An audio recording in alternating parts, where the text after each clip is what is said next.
99 ain't good enough. We are back. Yes, sir. Once again, like bad habits, like my guy like to say. Back at it like bad habits. Back at it like bad habits. Coming back around like baggage claim. We are running Excuse me, guys. I got so many LeBron James tracks. Man, we are done with that. We own two. Listen to all this noise it make when I drop them. Boom. we on the life occurrences and situations that are going on that we definitely want to touch on. I believe it's the second time we've done this. Yeah. And touched on mental health. But you know, it's funny because it's talked about a lot more now than it was just 6 months ago. Which I'm very gracious to be able to understand it, and I think it becomes more prevalent just nowadays when you look at the suicide rate, the social media, the ego, the testosterone things we touched on in the past. Yes. But now we talk about mental health, depression, anxiety, all these things that have been creatively instilled in people due to the pressures of the world or the pressures of other people. It's funny now we talk about anxiety, we talk about the pressures and all that. Some of that you want. Sports creates a lot of that anxiety and a lot of that pressure. Mm-hmm. So, but it's got to be, I guess it's a line in there, a thin line, like they say, between love and hate. Mm-hmm. You know what I mean? Between good anxiety and bad anxiety, good pressure, bad pressure. You know what I'm saying? Yeah. I could sound non-empathetic when I say this, but I think pressure is a privilege, especially in the compassing of sports.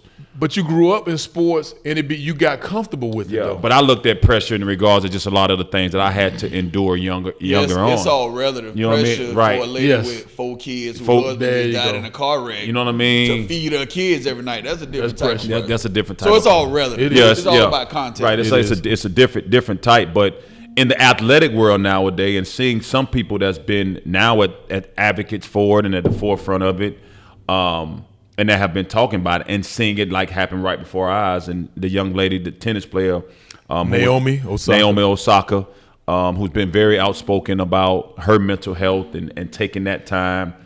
I've even started using the term in regards to my own kids, or they've heard it, and I piggyback what they said like that. I think I'm in mental health day. I'm like, whoa, what's going on? Yeah. And then I jumped to the fact, but it was like, nah, I just want to decompress from what's going on or whatever. Gotcha.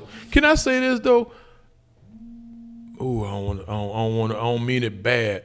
When I first saw Naomi Osaka, and I thought, man, she pretty timid for somebody that's about to be a champion and her world finna change and be exposed in a lot of different. And I thought she was a kind of timid person for that light. The talent was there for sure, but I thought just the mentality. She had an off and on switch. Yeah, so it wasn't surprising to hear. She an animal on the court competing, but that ain't her off, like on camera or whatever. So have we trained the bodies, Mario, to where they're exceeding where the mental thing is going? Yes, the science behind what the body can do systematically and integrated so fast to where it's hard to be able to catch up, because you can come into an environment and advance your body at a very rapid rate. But now, is that a thinking? Because I was always taught the body can't go nowhere that the mind can't exceed. Well, but that now that's being challenged because of the training. Because if you love a sport enough and you're in a team environment and you go out and you practice with that team and you train with that team, you're going to elevate physically. Yeah, you may not be in the same position mentally, right? But you're going to elevate physically because you said, you know what, I want to play basketball and I want to be on this team, and I'm 6'7" and I got a 6'10" wingspan and I'm good enough to play at you know what I mean? Yeah, great point. A college. So now that piece of it, but mentally it's say, okay, to be able to push through. That's why I did, like, personally, seeing so many athletes, being a coach, and also now training. I've had so many intimate conversations during mental reconditioning pieces of a kid's mindset or the position that they're going, or like for example, it sounds very bad when I say this, but how many people that you know that you went to school with, that I know or that can say that committed suicide, right? I don't know nobody personally. I don't either. You know what I'm saying? From like the time that I walked into I don't think I know anyone. Yeah, I don't know anybody personally, but we know something at a very alarming rate. I went to school with 2 people that committed suicide. So 2, so you talking about 2 in what, 40? How long you been? 40 years? Yeah. You been going to school? Yeah. So here's this whole thing is interesting to me because I hear a lot of athletes coming out, and that's good if that whatever makes you comfortable. So now, are we creating a soft landing spot for people? We know we have to, and the reason I mentioned the suicide piece of it because I personally had situations with athletes that I were actually coaching in intimate situations, and I didn't know the pressures that they were dealing with, and it came out after the fact, but it was little colloquialisms and things that you said that allowed them to say, you know what, it is a purpose to live. Okay, now let me ask you this. On top of this, then coming up then, and I don't mean in the, were we abused or something then? Yeah. Because the way we were trained and taught, according to today, I'm gonna answer that question. The very way we were candidly. trained and taught, according to today's standards, then we was abused. Of course, we were. So we were abused. What about the guys who played for Bear Bryant? Yeah. Back in them days, We were.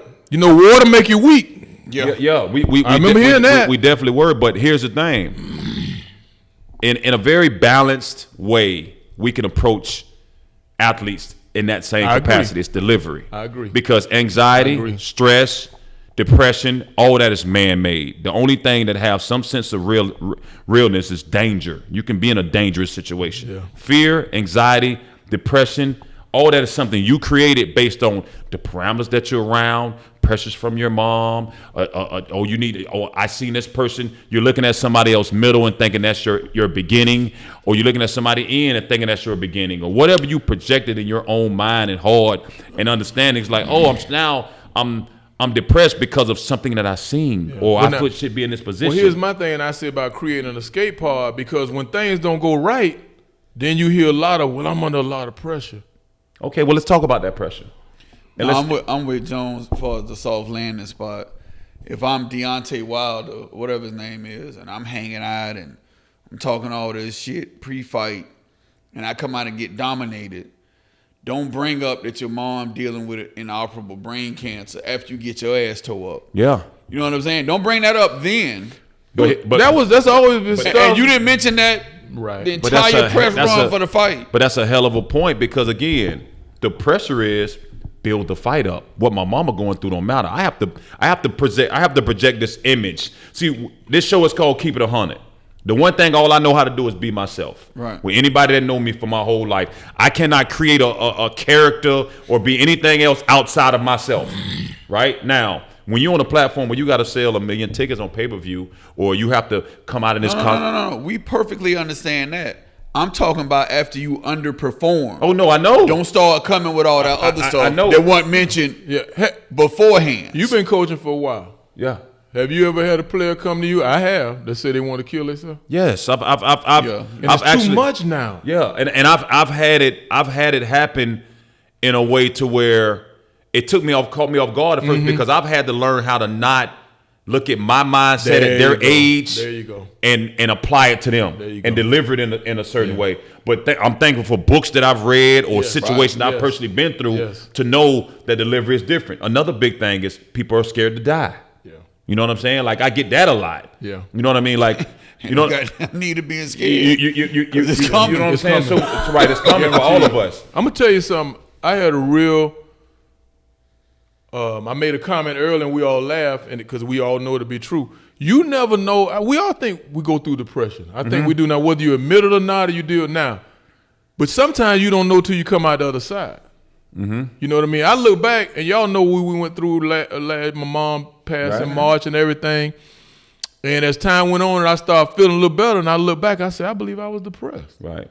You know what I mean? But now you had a lot. I had a lot going on. Now, at the same time, and I said this, and I had my cousins, and they were like, man, you handled this, you did that, I said, well, number one, I had no choice. And number two, I feel like whatever situation I'm in, I ain't said you got to like it. I was built for it. Right. Because he would not put me here at this time right now if I wasn't. So I'm always like, I got to grasp the fact that you built for this, whether you know it or not. Get yourself together. Right. You see what I'm saying? And let's function. And then when we get through, then we can look back and say, I need somebody to talk to. I need a minute. See, and that's something we don't do well. I say we, as African-American people, is sometimes you need somebody to talk to. There's saying? no doubt about it. We've all had intimate talks, even during that traumatic time of your mom passing or this, that, and just to be able to like I personally didn't know I needed to hear as much as I heard from a complimentary standpoint until I started to hear it. You know what I'm saying? Until you get through. Because you just been able to just move and go. Yes. And this, that, and other, Yes. you know, whatever the case may be. And there have been things, but now like me systematically in my life, I go through in order to be able to be at the pace, move at the pace that I move and be in the mindset that I move. It looks like I meditate twice a day. I do different things for myself to allow me to say, you know what? The hell with sitting in traffic for X amount of hours. I'm laughing. You know what I mean?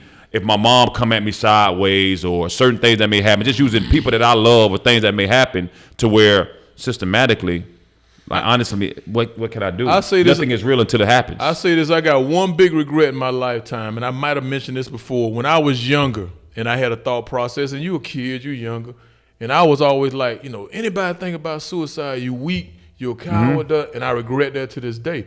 Now, not that I've had them thoughts, but I can see how the pressures of just everyday living in life. Now, my life has been good. I ain't got no complaints.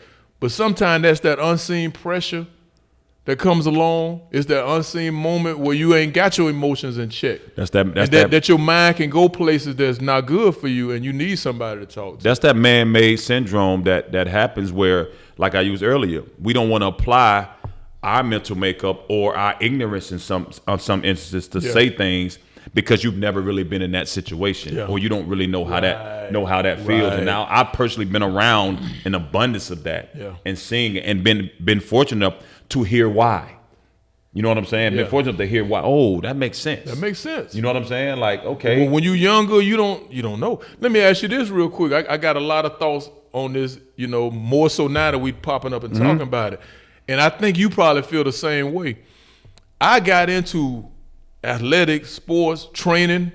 I love working out and taking care of myself. I might not look like it now. I'm getting a little old. I'm just holding on right now. Yeah, I'm holding on right now. Y'all climbing up the hill and progressing. I'm trying not to slide down there. I got my nails I got my nails dug in, boy. I'm trying to hold on. Dug in. Trying to hold on, but physically, taking care of yourself physically, getting that exercise in, relieving that stress, that's always been huge to me. You know, and I got a saying, I'm sure y'all have heard it before, I don't exercise no more for my vanity. Before it's for my vanity, I want to look a certain, now it's for my sanity. And that's true. That's true. I was running in the heat yesterday, and can I demonstrate your run? Because I don't think it was a real trot. No, it was. You're a pretty boy. I'm a pretty boy. Can I? Yeah, go ahead and give me a demonstration. Go ahead. Yeah, you went through that early, but when you get to a certain age, it is for your sanity. Yes. But you don't even know how much you actually need that. You don't know, because here's the thing. Let's just say we don't get to the chemicals. Go ahead. I know you was going there. Right, but let's just say you are a naturally chemically imbalanced person, and you put a lot of pressure on yourself based on environmental factors, right? But then you say, you know what? I don't really feel like working out. And then you get fat. Now you done added another pressure on top of that that you personally can't even deal with. It ain't like, you know what? I hate chicken every day. I eat pancakes. I hate fries. And I'm okay with what's going to happen to my body. You done went from a pressurized situation to create another pressure internally within yourself, which turns into a combustion, which turns into a bomb that blows up. And now you at the point of like, what the? But can I say another thing? I know I'm jumping everywhere, but you know I can't hold it too long. What happened to the one dude that we grew up with, and everybody knew he was a little off, but we dealt with it. He dealt with it. We said, "Oh boy, you crazy? He just crazy." Yeah. So you know what I mean? So he gonna turn on you in a minute. Everybody knew this, and we dealt with it. So knowing a little bit about, like I remember they diagnosed my son with the boredom syndrome. I don't call it ADD. Call it the boredom syndrome. Kids that we knew grew up, whether they needed Ritalin or whatever, they were just wild all over the place, or just a little off. We called them crazy, so to speak, right? Yes. So we grew up with a dude named Boom Boom Ron. Boom Boom Ron. That's what we called him. I had a fight with him, like Boom Boom yes, Ron. because he just would start laughing and like wanted to just. And he was clinically off though. Yes. He really, but we called him Boom Boom Ron. So it's not like this didn't exist before. Right. So when you look at, we go to the science or the chemical imbalance or you know what I mean, whatever we want to use in regards to, you know, kids that are autistic, you know, kids that have ADD, people that look at something on YouTube and feel this way, and now they want to exercise their right to be able to do it. Whatever surfaces from that, okay, it happens. But going back to identifying the boredom syndrome in regards to my son, right? They ran him through a couple tests. I asked the nurse practitioner at the time. I'm like, so y'all have a magical pill that can make somebody focus? She didn't know like the education that I went and did on it. She was like, well, it doesn't. So I was like, so is it a grade 1 or grade 2 narcotic, right? You gotta ask that. So she was like, It's in the same class as heroin. so Really? Yes. It's a Schedule 1 narcotic. It is. Really? Yes. That I didn't know. So I've dealt with some kids in school that, that's too much. So the last question I asked was, well, how can he sit in front of a video game for 6 hours, but you telling me he can't focus? Right. So that's when I went the whole holistic route. But I only make that point to understand this. And I had a conversation with him about his brain activity and where it goes, and always being imaginative, using your imagination, doing different things. So when we look at these imbalances that you can be born with, but then environmental factors change that fight versus flight. Yeah. You know what I mean? You get out here, you jump in the car, you ride around, you see trees, you see cars, you hear horn, you smell smoke, you see different things. You get them in your classroom, you learn people's behavioral traits, all these different things, how to move with your mom and dad, things to be, all these different things that we wrestle with or deal with that involves another person. Yeah. We forget about ourselves, and then all these other things happen. I thought Simone Biles, going to the sports side of it, I think she took a little break in that Olympics. I think everything was building, and she was like, you know what? Let me just step back a little bit. Them girls, y'all go ahead. I'm going to cheer y'all on. Let me catch my breath. I listened to her interview at the time. And I think that was pre-planned, too. Before it happened, and I said, I think she's going to be done because you already know. What's the ideology we use? If the stove hot, you learn by not touch it and you get burnt one time. Yeah. So when you young and like you don't have much fear depending on your personality trait. Like you get out there, you'll run head on and hit somebody. Boom. Yeah. Some kids are timid and can be scared. I think for Simone early on, it was flipping, turning, having this talent. You ain't concerned about landing. Yes. You ain't concerned about none of that. You just going. You know, you got this talent. You have this gift. She get a little older, it's a little different. Think about it now. You know what I'm saying? Yeah. Like you thinking about a lot of these different things, and I'm sorry, that workload is different. Oh yeah. It's been different though. Yeah, it have. Yeah. It have. I ain't go. And this go probably sound weird coming from this place. I think it's America, and it's the media coverage. Yeah. The media, you know, they can kind of be bullied sometimes. Oh, kinda. Sometimes. You know what I'm saying? Like if she had a case of the twisties, that's what it is. Well, that's what it is. But that's to me the twisty. That's like the hamstring. You can't prove or disprove. The back. You can't prove or disprove. You can take all MRIs and X-rays as you want, right? You can't prove or disprove, and you better not step in the arena and try to prove it. You see what I'm saying? So the twisties, I never heard of that in my life. I don't do gymnastics, so obviously. I think it's a pretty common term amongst gymnasts. But I think it's what Mario's saying. Up here, it's the twisties. Yeah. This done got twisted around you saying, damn, I could fall on my damn neck. Yeah. Yeah, because you got life happening. You got life happening. She has a life. She got a boyfriend. She got this going on. You got life happening. And I don't know if this because my grandparents raised me. She used to always say somebody always got it worse. So if I just look back at a kid, he was a little older than me. He went to Hillsborough. They lived in the projects in Rovers Park. His mom ended up going to prison, right? So it was him and his two younger siblings, a boy and a girl. He held it down all the way until he graduated. She came home. He went off to John C. Smith. Now imagine that pressure. Playing football, you got to get out there, get your package, not get caught, because then now your little brother, now your brothers and sisters on the line. I seen a young man do something similar. Right. You talking about pressure. Taking care of everybody. That's pressure. I seen that. And I get chills thinking about it because, I mean, I was 7, 8 years old, but I had to deal with a lot of that. My mom was in prison. You know what I mean? I got 7 cousins. You know what I mean? My aunt, like the crack era hit. You're changing diapers, washing clothes, cooking meals. Now saying as a from kid. From that standpoint. But I went on the block, though. That's different. He was on the block having to provide, like too. I'm talking about Jones that had was a different. car organized like when they got to and from practice. I've and all three of them I've went seen to it in college. person. Yeah. Yeah. I've seen all it. three of them went to college. But it Jones, he didn't have any help. It was him. Yeah, see, that's different. He'll miss football practice and tell one of the coaches at the borough, come get him. Oh, I got to take my sister to get blah, blah, blah. Or I got to go register the kids for school.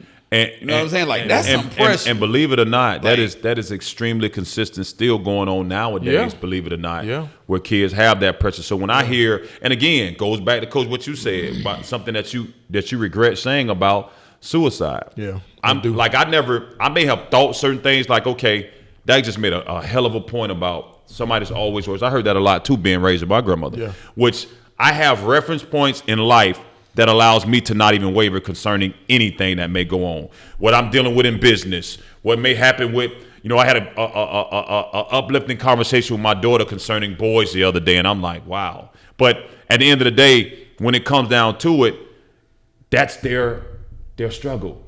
It's like, that's their worst. Yeah. Whatever it is, that's their worst. Yeah. Yeah. Yeah, that's their worst. It ain't my worst. It ain't your worst. It ain't that's their worst. Remember the conversation we had about our sons one day, and you don't know how profound the statement was, because I used to wrestle with the fact of my son having an immense amount of potential, but never tapping in at the age I felt like he should have, right? I know that. And I can admit that, right?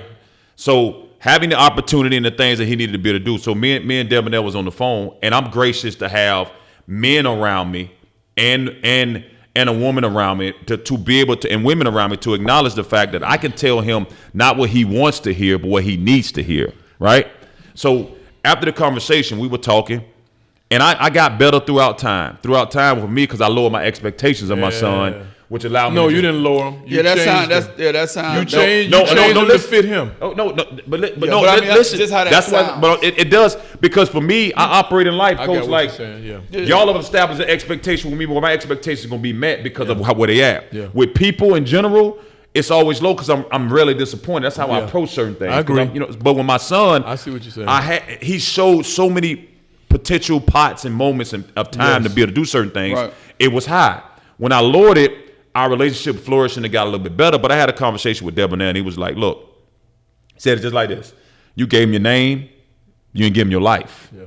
Right. And I was like, so for me, he do that sometimes. He come with that right. stuff. So he was rough on me. Oh yeah, I was. But God damn. but circumstantially, like, I'm looking at it like, man, bro, like, he ain't you though. You ain't. Have you seen what Dad has been through to be like? And that's you supposed to be like. That's the problem with our generation. Yep. And we think our kids have the same point of reference. They don't. I always say, we don't want them to have that point of reference, but that is what helped make us. That what created your fabric. That's it. So it kind of goes back to. So what's implicit by what we saying is, y'all, this generation kind of soft. Really? Think about the stuff my granddaddy went through. Oh no. My granddaddy was born in 1910. My grandma was born in 1912. You don't want none so of if we think these kids got it good, how good you think? Jones, there's a restaurant in Hyde Park on Swan. It's called Daily Eats now. You told me about that. Back when I was young, it was the old meeting house. Yeah. I see everybody going to the old meeting house. My granddad was like, nobody who lives in this house will ever eat at the old meeting house. Because he's telling me a story about in the 40s and 50s, the black people had to go around the back and wait for their food by the dumps. Oh, yeah. Now, if it's 1983, I'm like 40s and 50s. It must have been dinosaurs walking around back then. That's real. In my head. In your head, right. You know what I'm saying? Yeah. But we ain't really go through nothing. But think about the moms and dads all over this world that's still struggling with and having regrets and things that they struggle with that they're applying on their kids. They're stressed. They're anxious. They're anxiety. They're still dealing with and wrestling with, oh, this didn't work out because of that. And they're spewing that on the kid, and the kid now have to respond. And they well intentioned. Like, they well intentioned, but it's just the delivery. That's why I say we gotta give them a taste of some of that now. How you do it, I ain't quite sure. No, we don't. Hold on, let me know. We don't have to give them a taste of nothing. That world out there give it to them. That's what I'm saying. And that's what I had. That's what I had to trust. Is like, okay, I tell parents this. Parents I've had conversation with. Until you begin to trust the fact of what you've given them, if you've given them anything. Yeah. That allowed them to walk out that door and understand, oh, you're going to get what you're looking for. I promise you. I promise. Whether it's from a girlfriend situation, whether it's a homeboy situation, somebody in a real, whatever it may be, you gonna get what you're looking for, because there's a lot of people struggling with themselves and they spew it on the kid. I tell you what, me and my son, one Father's Day, and I took my dad out and I took my son with us. And so we had 3 generations sitting right there. We sitting at the table, and I might have told y'all this story before. We talking and everything, and my son saying, "Yeah, we get along a lot better than because I threw my son out when he was 18 on a rainy night." Yeah. And so I did throw him out. He didn't live there no more. So I don't know what you call throwing out. Yeah.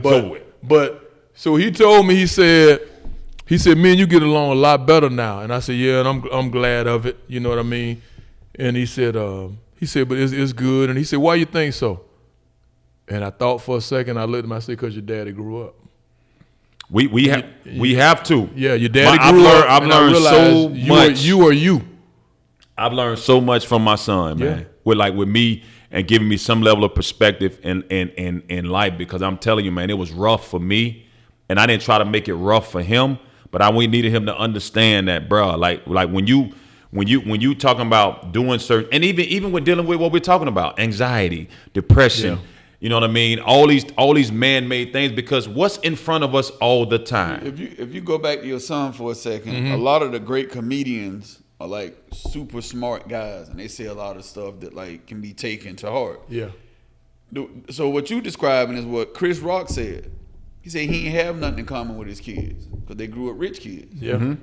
Sure enough. So he ain't had nothing in common. Yeah. Just like you and Lil Ree had very little in common, because when Lil Ree was 10, hell of a point. He couldn't call and be like, "Daddy, the new Jordan's coming out. I got to have them." You couldn't do that. Yeah. So basically, you trying to raise a kid that you have nothing in common with. That's real. So and that's where like a lot of us kind of fail. And I ain't gonna say fail short as parents, because you don't get no damn instructions. You be at Tampa General, they tell you, "All right, get them out of here. You got a car seat. Bye." I can tell you. No instructions or nothing. I can tell you what parents do struggle at with their kids. They don't listen. That's big. You gotta listen. They don't listen. Yeah. So it's like if a kid comes to you, I was guilty. Because especially if it's a young man. Jones, I was raised by old people. They were not listening At all. Like don't talk back. My grandma was a sweetheart. Didn't curse, didn't smoke, didn't drink. I couldn't be like, well, you know. And I did that and I got my head tore off. That's what I happened. did a lot of that. That's what happened. No, I did. Shut up. Yeah, shut up. But don't talk back to me. While I slap you in your mouth or this, that, and that. Like I did a lot. Like I did a lot of that. And they used to be like, "Man, this dude here crazy." But now, when it come down to it, when I'm hearing moms and dad, "Well, coach, no, ain't no well, coach, nothing." Like, what did he say? Yeah. And it's like, but then when you run around and you see them depressed, it's like they have nobody to talk to, and they have nobody to lean on. I'm gonna tell you what I've learned from that. I know in my grandma's house, it wasn't gonna be them I talked to. Yeah. You know what I do with go the out dudes? and talk to your homeboy. The young dudes now, like we'll be at the gym, and they do it, and I said, we can talk.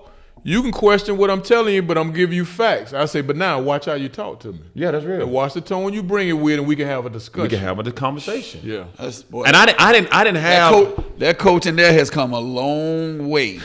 But it had to. But if he didn't, if you can't adapt with the times that are going on, you done. Like my high school coach right now couldn't coach. And no lie, he couldn't coach a second of basketball. That's probably half of the county back then. He couldn't coach a second, he couldn't coach one timeout. Yeah. It's different. It's way different. Like way different, because at the end of the day, when you look at, okay, for me it was ideal the way he coached. Some of the stuff we bump heads. I got kicked out of practice, all that. But I'm just thinking about what my coach told me one day.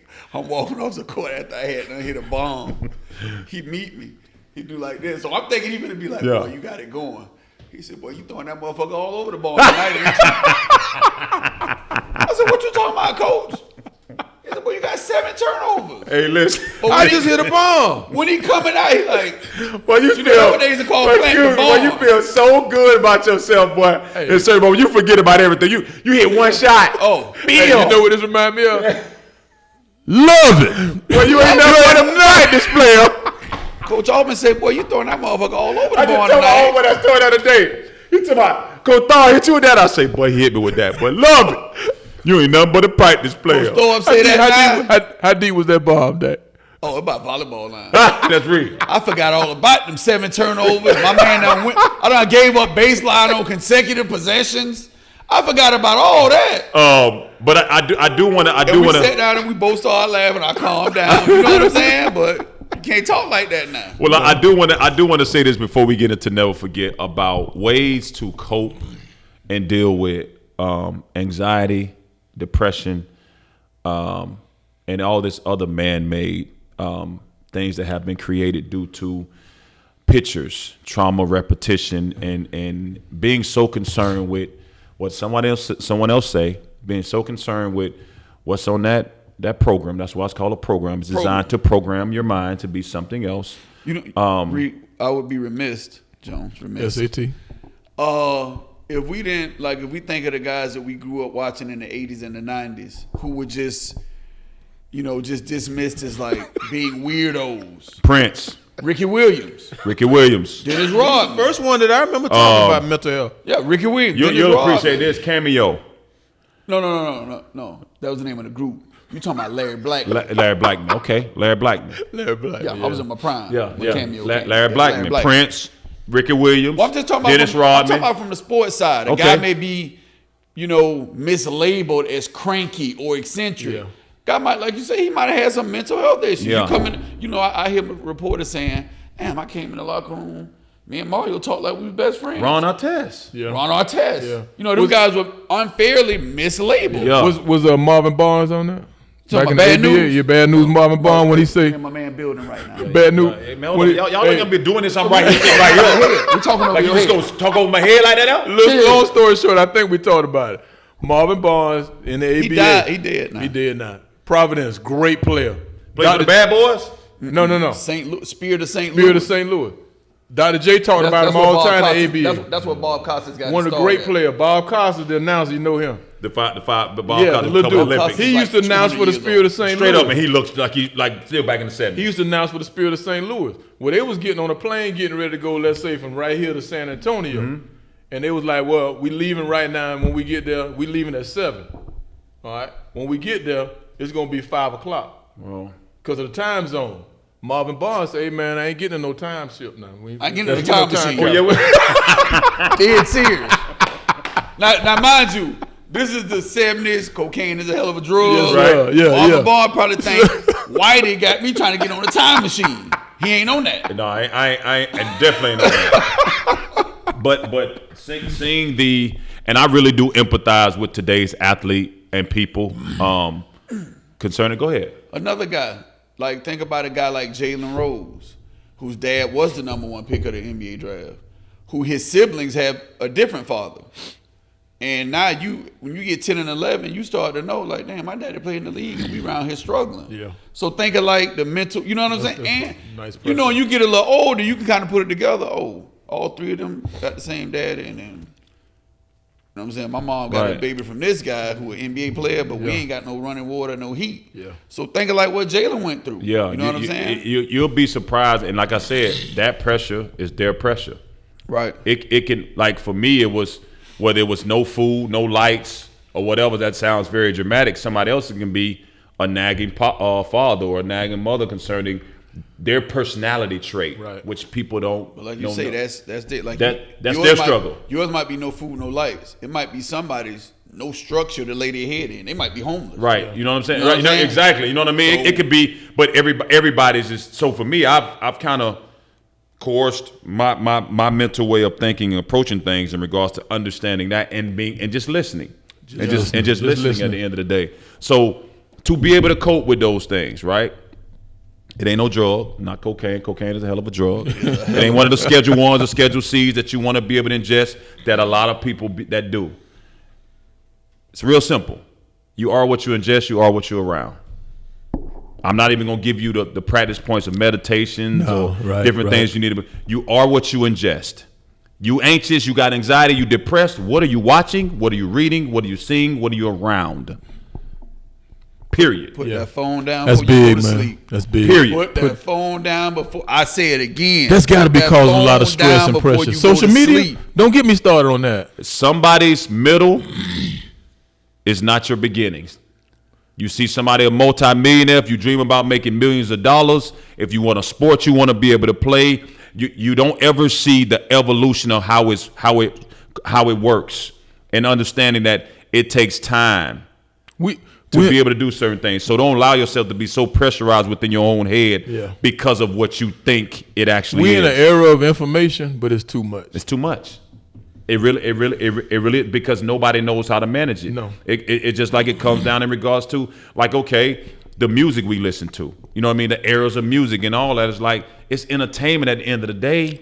It's entertainment, whether you talking about whatever it is that you listen to, country, rap, hip hop, R&B, whatever. It's entertainment. Somebody proposed a talent where they can exploit whatever it is, twist words and say it, whether it's talking about a genre of people or a genre of music or a population of people. But at the end of the day, it's just entertainment. Why do we go try to apply these same principalities of what we're hearing of a person that may or may not do what they're saying they're going to do with a microphone in their hand? I saw something interesting, very interesting. My daughter, I rode with her one day, and my grandson in the back, and they going somewhere. And she got the radio on or a CD or whatever she had playing. And it's like a jazz, and then there was a little bit of opera. And I'm like, what are you listening to? She was like, he got enough stuff going on in his head. He don't need all that other stuff. He need to be able to have some time we calm down. Wow. And it helped me calm down too. And I was like, wow. Coach, that's not cool, Coach. Exactly. It's not cool. You can't be a 17, 18-year-old, 19-year-old kid walking around or this, that, or listen to that without somebody defaming your character. Yeah, you're right. Without somebody coming down. And it's unfortunate. Without somebody, you know, how much. Because I see the concept when I was riding that with it, and I was, versus, you up all the time. She said you can't be up all the time. What do they call it? There's is it megahertz? What is the music platform called? That sounds like. But it's like the tempo of the. Megahertz got something to do with it. But the tempo of I forget what it is, but the tempo of the music that's being played controls your mind. Like it controls your mind. And you know why she went there? Because we would see him in the house, and you know how you playing different stuff. What y'all playing? Welcome to the jungle. If the music was up, he was don't go down. Right. When the music was down, he was like this. I can believe that. Yeah, I forget. I don't know if I ain't gonna say algorithm, but it's something with the I know music that's purposeful. Yeah. I don't know the word. When you play a certain thing too, it's like, okay, this actually, and it's a lot of external stuff. Like I call it like Jones. Like we keep our house dark. You know what I'm saying? Yeah. Just our house is naturally dark. So if you come in somebody's house dark, the mood different. Little jazz playing. Yeah. You know what I'm saying? You probably gonna lower your voice. You probably gonna lower your voice. Now if I come to Rio house and he playing that old straight out of Compton, and he got the blinds open. Blinds you know open. What I'm saying? That thing freshly waxed. Right. We pumped dog. Right. Yeah. So I believe that. Hey, I say this real quick because I know we're gonna wrap it up, man. The stress and the things going on today, man, and you got to get somebody you can talk to. You got to get somewhere you can go. And you might say, well, that's what this person for. That sometimes may take an outside source. No, and I'm going to tell you something. Y'all my outside source. When I can come here with y'all, laugh, throw out some ideas, ain't no right or wrong. It's our ideas. It's we discussing.